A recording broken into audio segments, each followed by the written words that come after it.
Faenjena amy amin'ny fahaizana mira fahombiazana.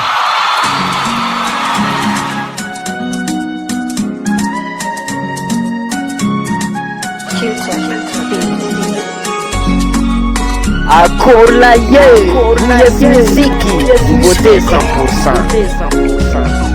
Hotika ray manjeny maniry ny ampianatranake misy koa eto andohany lakaky ny adiresiny ambony avaratsy tekorofa itotsy ambara fa ay sekoly fitsimbinana imapa ay panabe ao manatsaike fa mifampianara mafiny fepetsa nabe inegizy mbala solombanona olo-kenjary tsara fifanana ary ny tariketsa eny sasisete licence ary resite nabe inegizy mbala solombanona olo-kenjary tsara fifanana ary ny tariketsa eny raha zao malaza misy fitsimbinana je maro dihita nanay koa mavita raha zao malaza misy fitsimbinana je maro dihita nanay koa mavita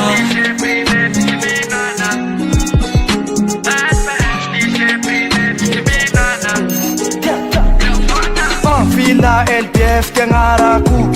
LPF tinenarako zao miresaketo zao le masaky mijoro lakilasy fitsimbina tsy manavako sorako manokagno andreo tale matamy sakeliny sy mese bertin remerse mata amin'ny fanabeazany raha tsisy anareo zay tsonanapa aizany sekoly tsy miankine LPF zao hahitanao vokatsatsara resultako anjitana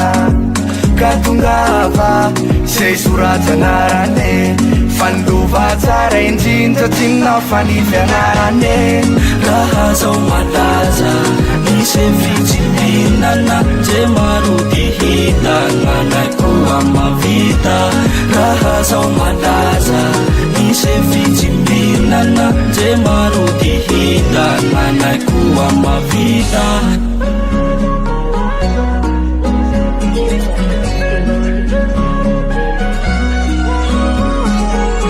atsipy ny tandiny atanjoko ny omby atsipy ny teny apony mahilala atoko e fianara ozale mampaomby mitsinjo fiavanagny raha malala tsy mila taraikitsika fa mila pare fitsimbinana ihany nolakile tsy mila taraikitsika fa mila pare fitsimbinana ihany nolakile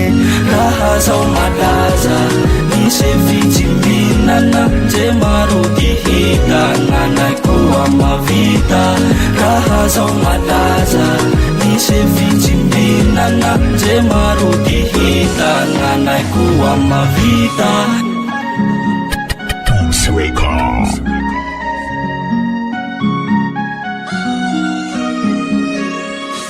US Music.